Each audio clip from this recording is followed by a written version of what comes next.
पहले तो आप सभी का मैं अभिवादन करता हूँ कि आज ऐसी गर्मी में भी आपको दोपहर में बुलाया गया और आप पूरी मात्रा में यहाँ उपस्थित हैं। देश की आज़ादी के बाद जो मुस्लिम तुष्टीकरण और हिंदू समाज के ऊपर आघात शुरू हुए, वो राजस्थान में जो कांग्रेस अशोक गहलोत की सरकार बनी है तब से उसकी मात्रा बढ़ गई है।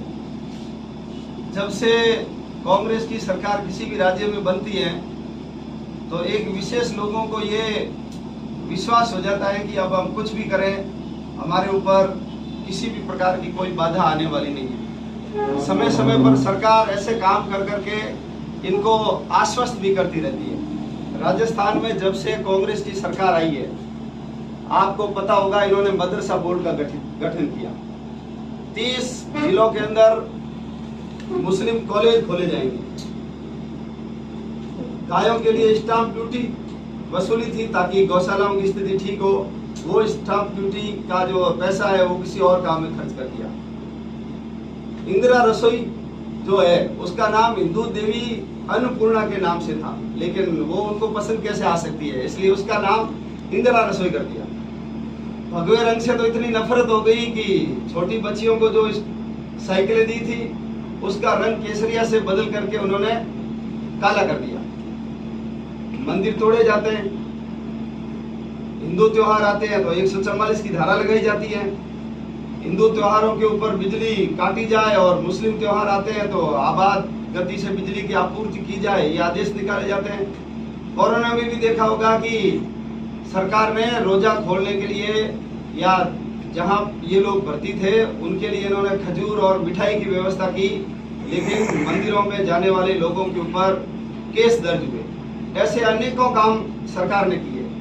जैसलमेर बाड़मेर के जो बॉर्डर पे इंटेलिजेंस सेंटर होते हैं, जितने ज्यादा होंगे और वैधानिक गतिविधियां कम होगी, लेकिन उन्होंने वो सेंटर ही सारे हटा दिए। पिछले कुछ समय से जो करौली की घटना हुई है, अलवर की हुई है, जोधपुर की हुई है, अभी हनुमानगढ़ में हुई है, इन घटनाओं से तो ये सिद्ध हो गया कि सरकार आंख मूंद करके ये काम करती है। जितने भी वीडियो क्लिप है या जो क्लोज सर्किट कैमरों से जो रिकॉर्डिंग हुई है उसमें कौन पत्थर मार रहा है ये सबको दिखता है, लेकिन केस दर्ज हिंदुओं के ऊपर होता है, अंदर हिंदुओं को डाला जाता है, हिंदू समाज को प्रताड़ित किया जाता है। हिंदू समाज का विरोध करते करते कांग्रेस देश का विरोध करने लग गई, सेना का विरोध करने लग गई, और इसी विरोध के कारण एक समय कांग्रेस हीरो हुआ करती थी, आज वो हीरो से जीरो बन गई। अभी जो हनुमानगढ़ में घटना हुई है, पिछले 2 सालों से छेड़ाछेड़ी की जा रही थी मंदिर के आगे, सारा जमघट मुसलमानों का वही बैठते थे। बार बार पुलिस को शिकायत भी की, लेकिन पुलिस ने इसकी ओर ध्यान नहीं दिया। उस दिन भी एक पुरुष अपनी पत्नी के साथ जब आया और उसके साथ छेड़छाड़ की तो हमारे कुछ कार्यकर्ता केवल समझाने के लिए गए थे, लेकिन वो तो हर समय मार पिटाई और दंगा करने के लिए तैयार ही रहते हैं, इसलिए उन्होंने उनका सिर फोड़ दिया। फिर हमारे कार्यकर्ताओं को 27 लोगों को गिरफ्तार किया गया, और उसके बाद एसपी साहब का जो बयान आया है वो बयान तो ऐसा सिद्ध कर रहा है कि ये व्यक्ति शुद्ध रूप से मुस्लिम मानसिकता का व्यक्ति है, और ये व्यक्ति ऐसे बोल रहे हैं जैसे कोई कांग्रेस का प्रवक्ता बोल रहा है। उन्होंने कहा है कि 2 बोतल पेट्रोल मिला, और 2 बोतल को उन्होंने ऐसा बोला है जैसे कोई 200 बोतल मिल गया हो, या 2 किलो RDX मिला हो। अब 2 बोतल से कुछ होता है? पेट्रोल पंप बंद है तो लोग तेल कहाँ से लेकर के आएंगे? फिर इन्होंने कहा कि हमने गिरफ्तार कर लिया, उसके बाद भी धरना प्रदर्शन आंदोलन किया, तो फिर क्या हम जाकर के वापस कानून हाथ में लेते और उनके घरों में जाकर के उनके सिर फोड़ते, या उनको धन्यवाद देने जाते कि चलो आपने बहुत बढ़िया काम किया है, हम आपको फूल माला भेंट करने आए? लेकिन इन्होंने ये बोला है कि इन्होंने धरना प्रदर्शन किया, और जो लाठी का इन्होंने बोला है कि लाठियां बरामद की गई, तो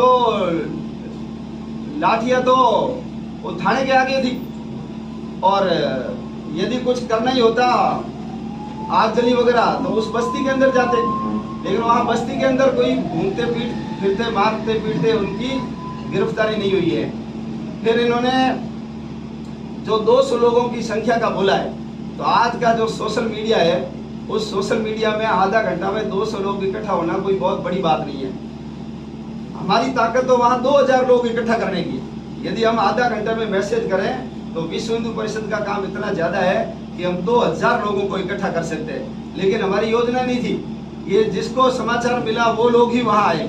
यदि योजना होती तो हम वहाँ 2000 लोग इकट्ठा कर देते। और इन्होंने सारा जो दोष हिंदू समाज में ही बढ़ा है, नाम ले करके बताया है, लेकिन किस कारण ये झगड़ा हुआ, ये दंगा किस कारण हुआ, उसकी एसपी साहब ने कोई अपने बाइट के अंदर उसका जिक्र नहीं किया।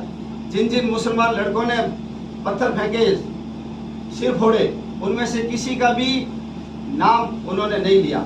इसका मतलब है वो जानबूझ करके हिंदू समाज का मान वर्धन करने का ही काम कर रहे हैं। इन तमाम घटनाओं को देखते हुए अभी हमने तय किया है कि पूरे राजस्थान में सोमवार को हम 2 घंटे का धरना लगाएंगे। महिलाएं अपमानित हो रही है, महिलाएं सुरक्षित नहीं है, इसलिए सवेरे 10 बजे से लेकर 12 बजे तक हम टेंट लगाकर, माइक लगाकर, भाषण देकर कानून के मर्यादा में और संविधान को ध्यान में रखते हुए जो हमारा मौलिक अधिकार है धरना प्रदर्शन करना, वो करेंगे और आम जनता को बताएंगे कि किस प्रकार ये सरकार और ये जो एसपी आदि है, ये उनके मार्गदर्शन में, उनकी थपथपी से हिंदू समाज को प्रताड़ित करने में लगे हुए। महिलाओं ने भी तय किया है, दुर्गा वाहिनी और मातृशक्ति भी अशोक गहलोत को राखी लिफाफों में भेजेगी और उनसे आग्रह करेगी कि आप हमारे भाइयों और हमारी जो इज्जत है वो आज राजस्थान में सुरक्षित नहीं है, आप हमारी इज्जत की रक्षा करिए। तो सोमवार को ये पूरे राजस्थान में एक ही समय, एक ही दिन बड़ी मात्रा में धरना प्रदर्शन का कार्यक्रम करके आम जनता को जगाने का काम किया जाएगा। आपके माध्यम से मैं आम हिंदू समाज के लोगों को कहना चाहता हूँ कि अपना भविष्य सुरक्षित करवाना है तो इस धरना प्रदर्शन में आकर के सरकार के विरोध और हिंदू समाज के ऊपर जो ये कुठाराघात हो रहा है, आघात हो रहा है, उनका माकूल जवाब देने के लिए इस धरना प्रदर्शन को सफल बनाओ। मेरे पे यदि मान लो कोई हमला होता है, आप लोग मेरे मित्र हैं, तो आपका मन भी आक्रोशित होगा और एकदम से त्वरित जो निर्णय लिया जाता है उसके हिसाब से वो सारी चीजें हुई। मैं वो हाँ उसके हिसाब से करने के लिए लाठियां लगी। नहीं दंगा करने के लिए नहीं। सुनो, ये जो एसपी साहब बोल रहे हैं ना, ये हमको डाउट है कि उन्होंने सही बोला है। ये तो किसी की मर्डर हो ना, उसको आत्महत्या में तब्दील कर दे पुलिस वाले, तो कर सकते हैं ना। तो अभी उन्होंने कहा है, हम देखेंगे सच्चाई क्या है, सच्चाई क्या है। और हमारे यहाँ तो डंडे लगाने का डंडों की जरूरत पड़ती रहती है, करते रहते हैं हम, लाठी सिखाते भी हैं तो बेचते भी हैं। हम ये कह रहे हैं कि आप सही तो कोई मारने के लिए नहीं गए, तो मुसलमानों की बस्ती के अंदर गाड़ी मिलती, ऐसे गाड़ियों के अंदर लाठियां पड़ी तो क्या हो गया। हर गाड़ी के अंदर हॉकी और अपनी सुरक्षा के लिए लोग तलवार वगैरह रखते हैं, कई जगह कुल्हाड़ी वगैरह रहती है, तो इसका मतलब वो मारना थोड़ी होता है। यदि थी लाठियां तो फिर उन्होंने मारा क्यों नहीं मारा, आप बताओ मेरे को। जब इतनी लाठियां थी 200 और लोग, एसपी साहब कह रहे हैं कि 250 लोग थे, तो एक एक लाठी देते तो सबकी 12 बजा देते। वहां तो नहीं गए हम। तो पुलिस खुद बोल रही है, सच बोल रही है नहीं बोल रही है, ये भी एक जांच का विषय है। प्रभारी मंत्री कह रहे हैं कि आरएसएस वालों ने ही दंगा कराया। उसको तो सर फोबिया हो गया है, हर जगह में उनको आरएसएस ही दिखता है, हर जगह उनको सपने में भी आरएसएस दिखता है। तो ये कोई बड़ी बात नहीं है तो बोलेंगे, क्योंकि उनको पता है भाई कांग्रेस ने ही तो संघ के ऊपर प्रतिबंध लगाया। और आज जो राष्ट्रवाद खड़ा हुआ है देश के अंदर, जो हिंदुत्व की लहर आई है, उसके पीछे कौन है? उसके पीछे आरएसएस है। इसलिए उनको अपने वजूद का जो खतरा आरएसएस लगता है, इसलिए हर चीज में आरएसएस को लपेटेंगे लगे। इसलिए हमको कोई आश्चर्य की बात नहीं, उन्होंने कोई नई बात की है। तो वर्षों से कह रहे फिर गांधी हत्या से हमारे ऊपर आरोप लग रहे हैं, सच थोड़ी है, कोई सच नहीं है वो। आप कानून व्यवस्था के खिलाफ ये धरना प्रदर्शन कर रहे हैं, ये जो सरकार हिंदुओं का मान वर्धन कर रही है उसके खिलाफ कर रहे हैं। एसपी के खिलाफ भी जिस तरह स्टेटमेंट दिया बिल्कुल है एसपी के खिलाफ। ये तो हमने आज उनका वीडियो सब जगह भेजा भी है। ऐसे बोलते हैं क्या कोई? आप संवैधानिक पद के ऊपर बैठे हो और पूरा का पूरा दोष हिंदू समाज के ऊपर मर रहे हो। एक अक्षर भी नहीं बोला कि किस कारण ये दंगा हुआ। क्यों नहीं बोला? छेड़छाड़ की मुसलमानों ने इसलिए दंगा हुआ, ये नहीं बोला। क्यों? क्योंकि ये मुस्लिम परस्त मानसिकता है ना, उसका ये परिणाम है कि ऐसे बोलते हैं। सब हिंदू एक जैसे थोड़ी होते हैं, कुछ कायर भी तो होते हैं ना, कुछ कमजोर भी होते हैं ना। देश के ऊपर जो परखी लोगों ने की, तो हमारे लोगों की गद्दारी करानी, वो तो जीते हैं ना। तो आज भी ऐसे लोग हैं, उसमें कोई आश्चर्य की बात नहीं है।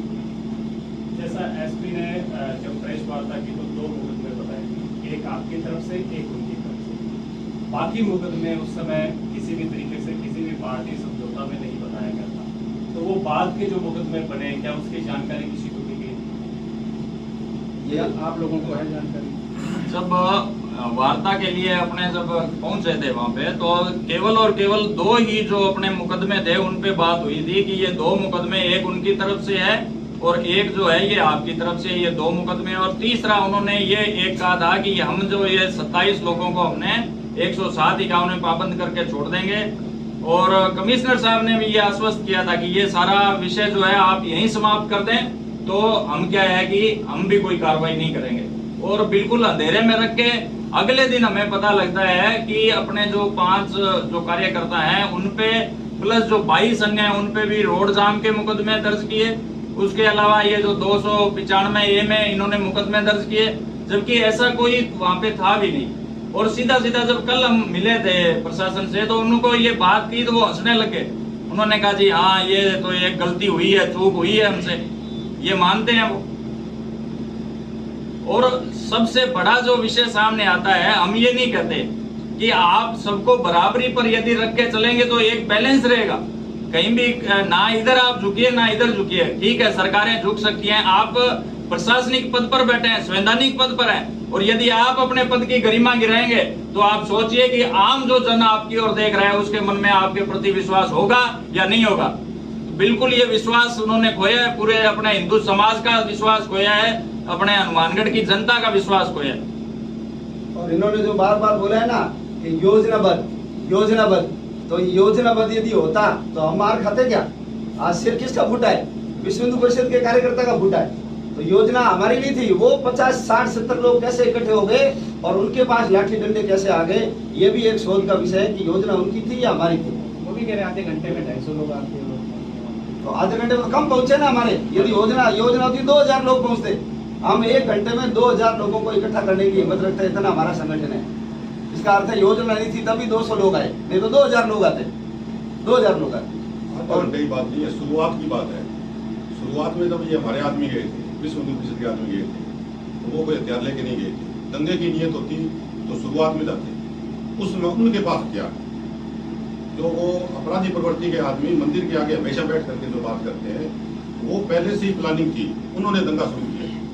दंगा भड़काने की जो योजनाएं थी वो उन असामाजिक तत्वों की थी, न कि हिंदू संगठनों। और एक बात और कहूंगा, इन्होंने कहा है कि हमने पकड़ लिया कर लिया, तो ये 2 साल से मामला चल रहा है, इन्होंने नहीं पकड़ा। और अभी भी देखो ये शिला माता वाला प्रकरण हुआ, पहले से पता था कि इसका सब हरा हरा करके इसको मुस्लिम स्थान बनाया जा रहा है। कितने सारे लव जिहाद के यहाँ मैटर हो गए, हमने धरना प्रदर्शन किया तो डंडे हमको ही पड़े। और ऐसे और बता दो, आने वाले समय में ये जो धर्मांतरण हो रहा है ईसाई मिशनरियों के द्वारा, चाहे SC ST समाज का हो रहा हो, चाहे मजहबी सिखों का हो रहा है, ये भी एक दिन विस्फोटक स्थिति बनेगी। और यदि इतने चौकन्ने और होशियारी SP साहब है ना, इनकी गुप्तचर व्यवस्था इतनी बढ़िया है ना, तो वो एडवांस कार्रवाई करे। नहीं तो जनता आज त्रस्त आ चुकी है, और पहले जैसा हिंदू समाज रहा भी नहीं कि तुम बकरी की तरह कभी पूंछ पकड़ के मरोड़ दोगे, कान पकड़ के मरोड़ दोगे। ऐसा हिंदू नहीं है। अब हिंदू जा गया, हम पलायन नहीं करेंगे, हम पराक्रम करके दिखाएंगे। नहीं तो तुम पहले से भी सुधार लो, तो हमको करने की जरूरत नहीं पड़ेगी। तो पुलिस का दावा है कि उन्होंने लाठीचार्ज नहीं किया, लेकिन आपके कुछ व्यक्तियों का कहना है कि लाठीचार्ज नहीं हुआ, क्या कहें? बिल्कुल हुआ है, वैसा लाठीचार्ज हुआ है। और अपने जो ये जिन्होंने जो केस बनाए हैं, ये भी क्या है कि जो ये 5 जनों पे जो केस बनाए हैं, इनको इन्होंने अंदर बुला करके और आराम से इनसे बैठ करके वार्ता चल रही है, और बाहर ये लाठीचार्ज कर रहे हैं। तो हमारे जो कार्यकर्ता थे वो ये बात कहते हैं कलेक्टर साहब से कि साहब बाहर जो हो रहा है वो गलत हो रहा है। तो उन्होंने कहा कि मेरी जानकारी में नहीं था। ये उन्होंने उस दिन भी स्वीकार किया। कल जब हम भाई साहब उनसे मिले थे तो कलेक्टर साहब ने ये भी स्वीकार किया कि ये जो 2 मुकदमे बाद में लगे, इनकी भी